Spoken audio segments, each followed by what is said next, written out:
Hey everyone, welcome to the channel. My name's Briggs. This is my dad Brett, and we're the two owners of Hello! We're going to be giving you guys another pellet stove repair video on a Breckwell stove. One of the famous P22 series, and this is the insert style, so we're going to be going over... Who makes that P22? It's a Breckwell. Oh, Breckwell. Follow along. That's what we're going to do. So we're going to be focusing on two major sensors on here. One is going to be the high heat sensor, and the second one is going to be the proof of fire sensor. And the reason why we're going to be focusing on these two is because they are some of the most common things it may show up for you to fix. On your Breckwell. Ah. You like the Breckwell, don't you? Kinda. So yeah, we're going to run through it, and we're going to show you where those sensors are on this insert. And they're pretty much the same if you've got a freestanding Breckwell P22, P23, P24. Pretty similar, but today it's the P22 Breckwell. 22i. 22i, that's right. Yeah. I stands for insert. So we're going to take off this top a little bit, break it down. This is your surround. Obviously that goes into your fireplace, so it covers up that gap that isn't too pleasing to look at. So anyway, Briggs is going to show you where these sensors are, kind of what's going on, and hopefully these tips will help you, your family, and everybody else. your friends. There we go. Here we go. Follow along. Let's do it.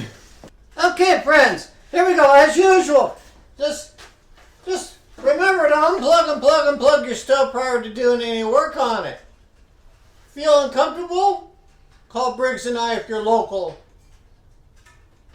If you live somewhere else in the country, call your local service provider and they'll give you a hand. So anyway, these are the tools that you'll need to kind of work with these sensors that Briggs is going to show you. You could use an impact, great and dandy. Put it up here.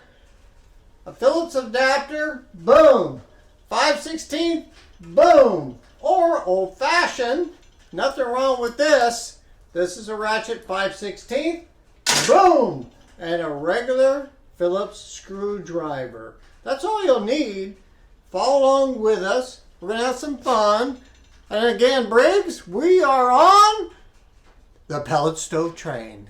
Okay, viewers, here it is. Now, the surround. Now, obviously, you have this whole stove into the fireplace, so you're going to have to work its way out a little bit so you have room to work right here. And so, if that's still too tight, then go ahead and take off the top and the side panels, which are just put together by screws. You'll find it, you'll understand it, and so you can get to it. So anyway, that will kind of help you out so you have a little bit more room to tackle these sensors. So Briggs, are you ready to go? Heck yeah. You want to turn this thing around, or what do you want to do?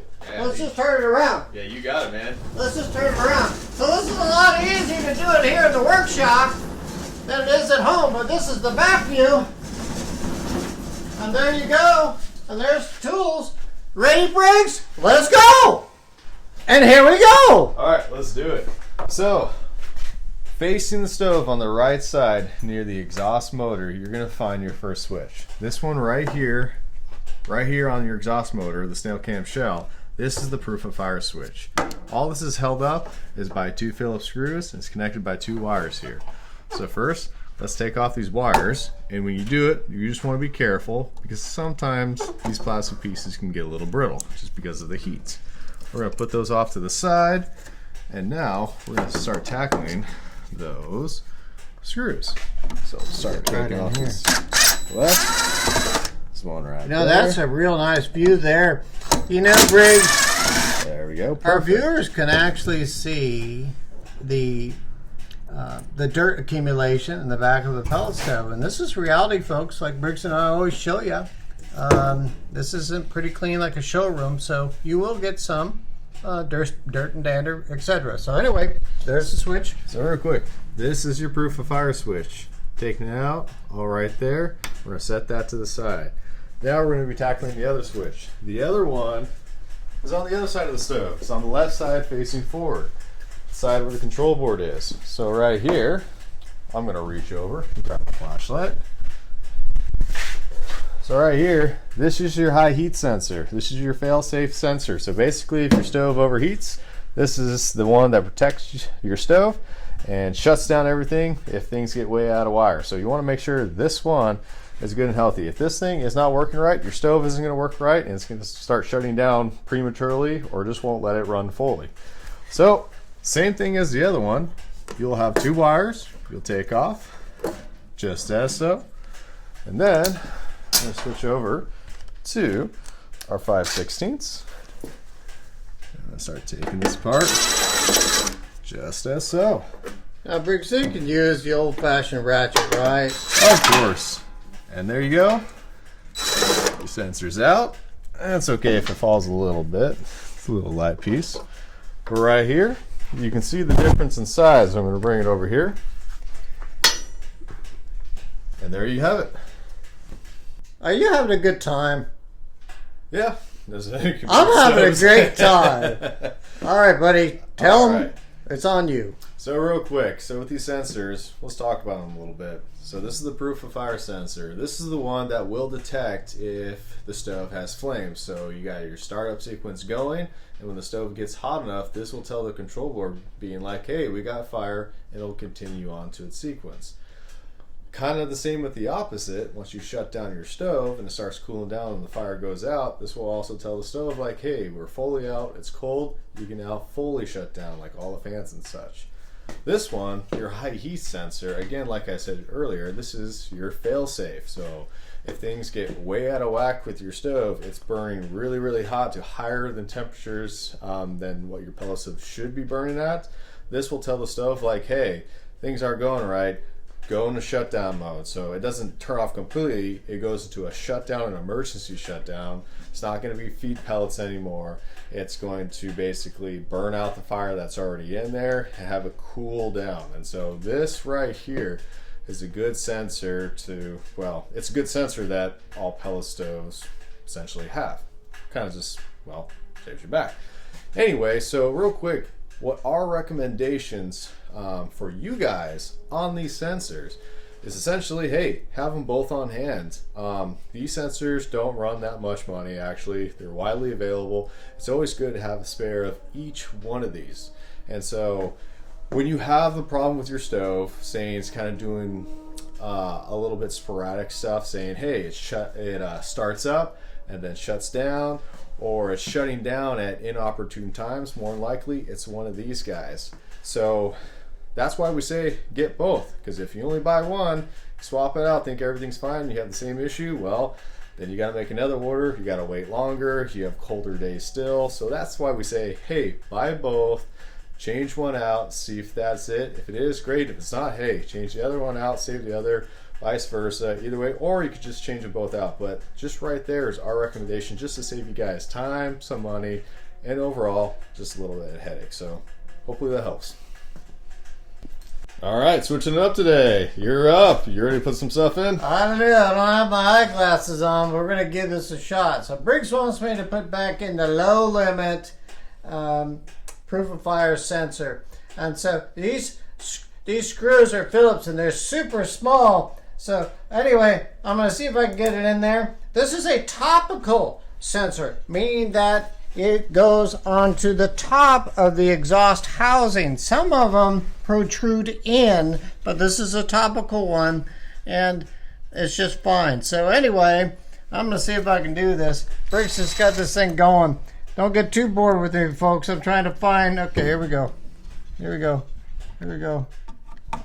Oh my goodness. So, like Briggs always said, just kind of start one, and then the other one, I'm going to go ahead and put on here. And it's tight. So, right here, I'm on a workbench. So, it's all good and dandy. But see, in the beginning of the video, I explained if you take off this side panel here, you're going to be able to work in a lot easier in your home.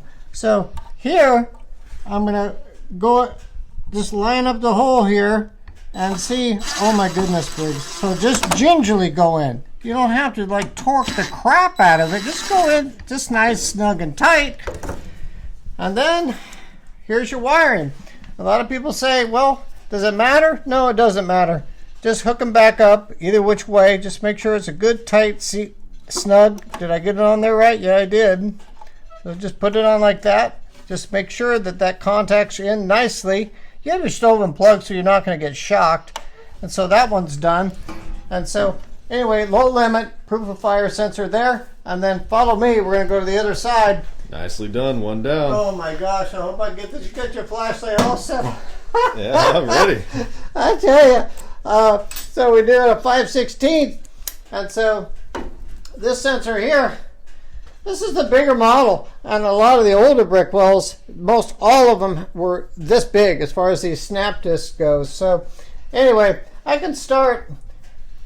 I can get my hand in here, and these are sheet metal screws. So you can kind of see here, there's a little slot here. So I can bring this down on top of this bolt. Let's see, you get a better viewpoint here. There we go. And then on the top here, you can see exactly where I'm going to put this right there. And I'm just going to kind of do it like that. So it's sitting there, but it's ready for your socket and or your impact. So I'm going to do the 5/16. So the 5/16, I'm just not going to torque the crap again. Nice and snug. That's good enough. You don't have to go too tight. And this other one down below, same thing. Snug, done. And Briggs has the wires here. Does it matter which way they go? Nope. But you can see that this one kind of bends. So I'm going to put that back on, just like so. And get this other one, like so. I can't believe I did it, son. That's incredible. Thanks for your patience, everybody. Briggs switched it up. It's a lot of fun. Stick with us. We got a few closing things, and we'll continue on. All right, that's it. You guys got your sensors fixed. Think so, right? Yeah, stick with us here. It's very, very important about these two snap discs, and more importantly, the high limit sensors. One, you just replace it. It's just a safety feature for you, your friends, and your family. And I just a little bit at a time, you can send us comments if you wish, or help others in the network, help each other. Definitely during these times, save you and your friends and your family some money. So Briggs, got any closing? Yeah, no. We really appreciate all your guys' support, from the likes, the shares, to the comments, to especially the subscribes. So if you guys found this video helpful, tell your friends, family members, or anyone else who has this stove or any other pellet stoves. If you got suggestions for some future ones, hey, let us know. We basically want to give you guys and everybody else as much options as you can, and helping you out with pellet stoves, whether it's troubleshooting, fixing stuff, or maybe you guys got some questions, or you just want to know more about these things, see if it's the right fit for you. So overall, thank you guys. We appreciate you. Yeah, we do appreciate you, and if you like it, hit the notifications, because most likely down the line we're going to have different brands and different models for you, your friends, and your family, and hopefully we will be able to help you. So subscribe today, as they always say. We'll see you on the next one. Thank you. All right, see you guys.